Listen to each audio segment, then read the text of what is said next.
Let's be honest for a moment. Just you and me. That number, $1 million, it whispers to you, doesn't it? It calls to you in the quiet moments when you're staring at your screen, wondering if this is all worth it. It's the dream of freedom, of respect, of finally silencing the doubts.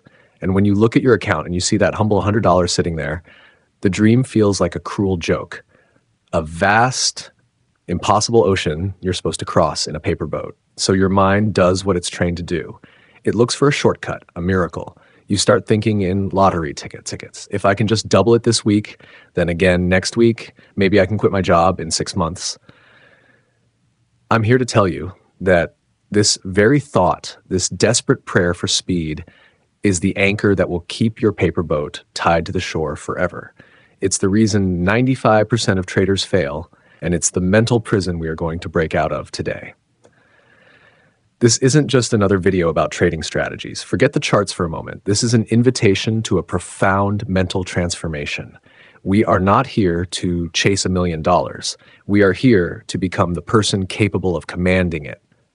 The journey from $100 to $1 million isn't a sprint. It's an alchemy. It's about taking the most common material, a small account, and transmuting it not through magic, but through the fire of an unbreakable mindset. Are you ready to stop gambling and start building an empire? Good. Then let's begin. The average trader looks at $100 and sees a weekend's worth of entertainment, a dinner out, a throwaway bet. They see it as insignificant, something they can afford to lose. And that is their first and most fatal mistake. The master trader, the alchemist, looks at that same $100 and sees something entirely different. They see a seed, a single, perfect, impossibly potent seed that contains the blueprint of an entire forest. You don't eat the seed. You don't gamble the seed. You plant it in the soil of discipline, you water it with consistency, and you protect it from the storms of your own emotion with a reverence that borders on obsession. How you treat your first $100 is a perfect prophecy of how you will treat your first million. If you are reckless with a little, you will be catastrophic with a lot. The market doesn't care about the zeros on your account balance. It only cares about the quality of your decisions. This is the compounding mindset. And it's not just math, it's a philosophy. Consider this, a 5% gain per week. On a $100, that's a measly $5. Your ego will laugh at it. Your friends might mock it. It won't buy you anything flashy. But the alchemist smiles because they see the unseen. Let's walk down this path for a moment. That $100 with that boring 5% weekly growth becomes over $1,400 in 1 year. It's still not life-changing, right? But you haven't just grown money. You've forged a year's worth of discipline. You've proven to yourself that your process works. In year 2, that $1,400 becomes over $20,000. In year 3, it becomes over $270,000. And somewhere in year 4, you cross the $1 million mark. The numbers seem like a fantasy, but the math is unforgivingly real. The real question isn't whether the math works. It's whether you can survive your own psychology long enough to let it work. The first great test will come not when you lose, but when you win. Imagine your $100 becomes $200. You've doubled it. A surge of dopamine hits your brain. You feel like a genius, invincible. And right there, at that moment, is the most dangerous point in your journey. Your mind will tell you, that was easy. Let's do it again, but faster. Risk more. This is the siren's call of self-sabotage. The compounding mindset requires you to greet that first double not with arrogance, but with humility. You must look at your new $200 balance and treat it with the exact same 2% risk, the exact same patient process as you did the first $100, because you're not in the business of doubling your money. You're in the business of flawlessly executing a system, day after day, week after week, until the zeros take care of themselves. Your $100 isn't a lottery ticket. It is your training ground. It is your monastery. Respect it. Patience. It's a word we hear so often it has lost its meaning. Most traders think patience is waiting 5 extra minutes for a trade to hit their target. That's not patience. That's just delayed gratification. I'm talking about something deeper, something primal. I'm talking about ruthless patience. Imagine a lioness hidden in the tall grass of the savannah. She is surrounded by life. Zebras graze nearby. Antelopes wander past. She could chase any one of them. She could lunge expend energy, and maybe get lucky. But she doesn't.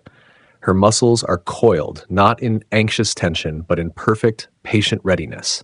Her eyes are not scanning for any opportunity, but for the opportunity, the old, the slow, the one that has strayed from the herd.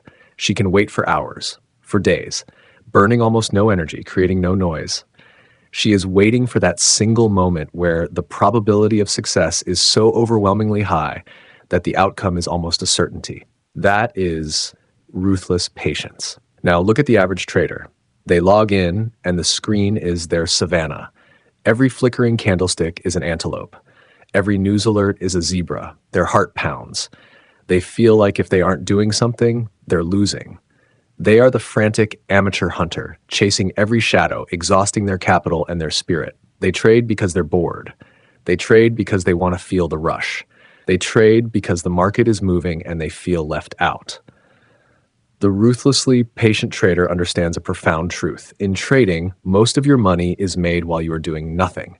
You are not paid to click buttons. You are paid for your discipline. You are paid for the hundreds of bad trades you didn't take. This requires you to get comfortable with what I call the void. The void is the space between high probability setups. It is silent. It is boring. And it is where most traders destroy themselves. To fill the void, they lower their standards. They take good enough setups. They convince themselves that this one might work. You must learn to love the void, to see it not as inaction, but as the ultimate act of capital preservation, of victory in itself. Your trading plan must be your sacred law. If the market does not offer you a setup that meets every single one of your criteria, you do nothing. You close the charts. You go for a walk. You read a book. Not trading is a winning trade. It is a 100% guaranteed preservation of your capital and your mental energy.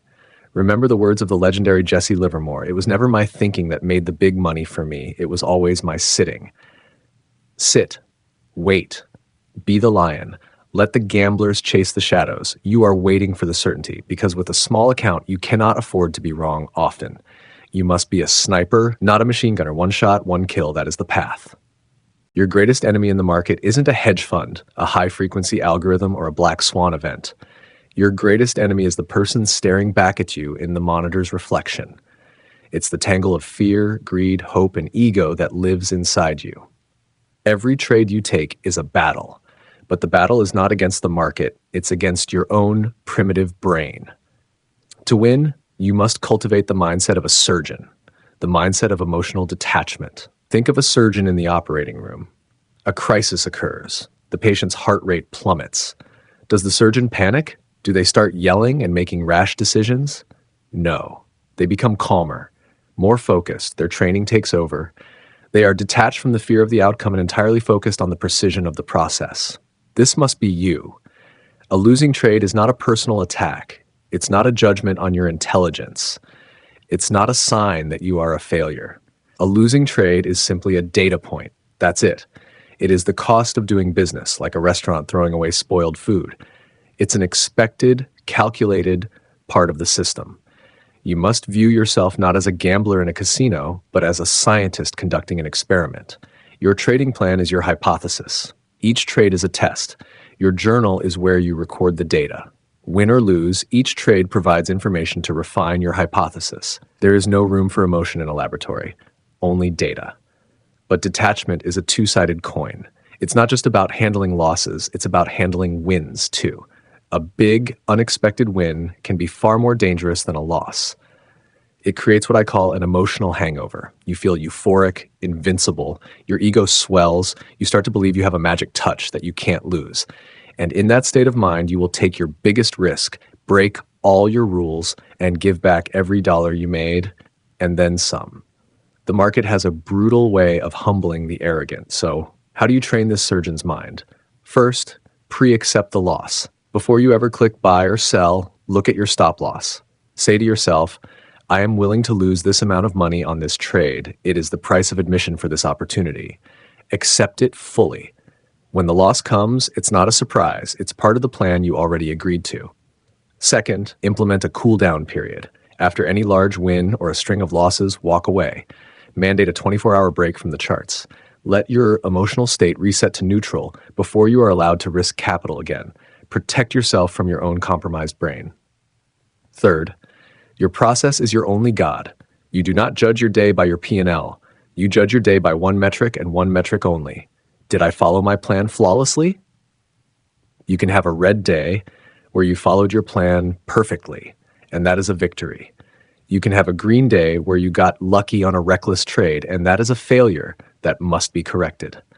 When you stop needing the market to make you feel good and only need yourself to be disciplined, you are free.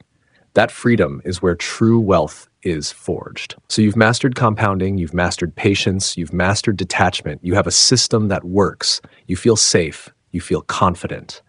And that is when the market will change the game on you. Because the market is not a static board game. It is a living, breathing, chaotic river.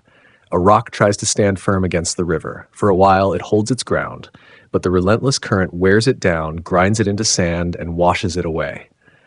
Water, however, does not fight the river. It flows with the river.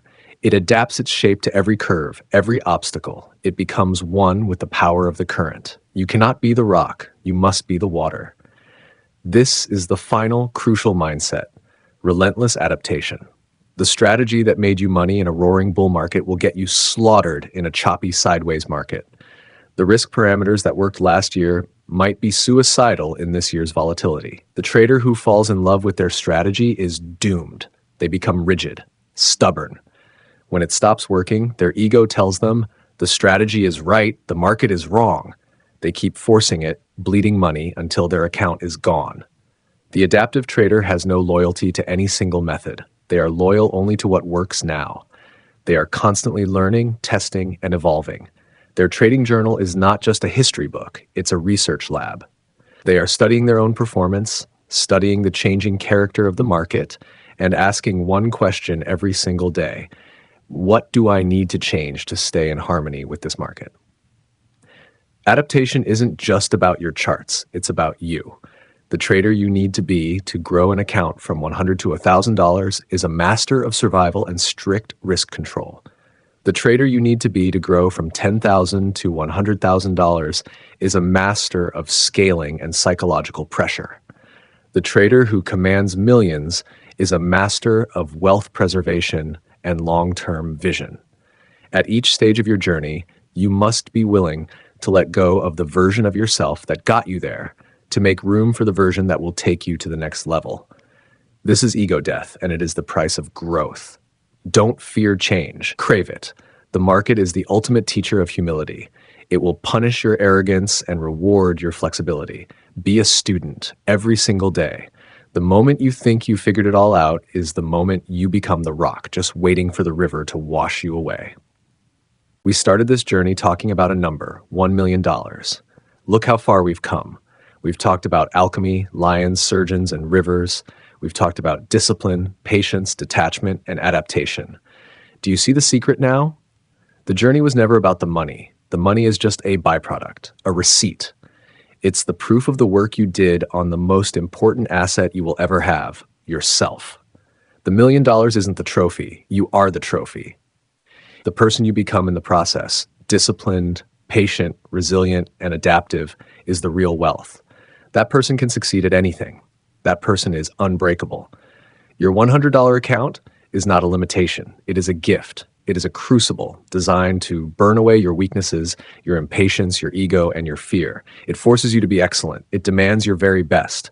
Embrace it. Build with the compounding mindset, seeing the forest in the seed. Hunt with the ruthless patience of the lion, waiting for certainty. Execute with the detached mind of the surgeon, focusing only on process. And flow with the relentless adaptation of water, ever-changing, ever-powerful. This is the Alchemist code. This is the path. It isn't easy. It will demand more of you than you think you have to give. But it is a path to a freedom that money alone can never buy. The freedom that comes from absolute self-mastery. The market is a mirror, and when you can finally look into it and see a titan staring back at you, the numbers on the screen will simply be a reflection of the person you have forged yourself to be. If this journey resonated with you, subscribe to this channel. We are building a community of alchemists here, not gamblers. Now, I have a question for you, and I want you to be brutally honest. Look inside yourself and answer this in the comments below. What is the one emotional habit, fear, greed, impatience, ego, that you know is holding you back the most? And what is the first step you will take starting tomorrow to begin mastering it? I will read every single response. Let's start the work together.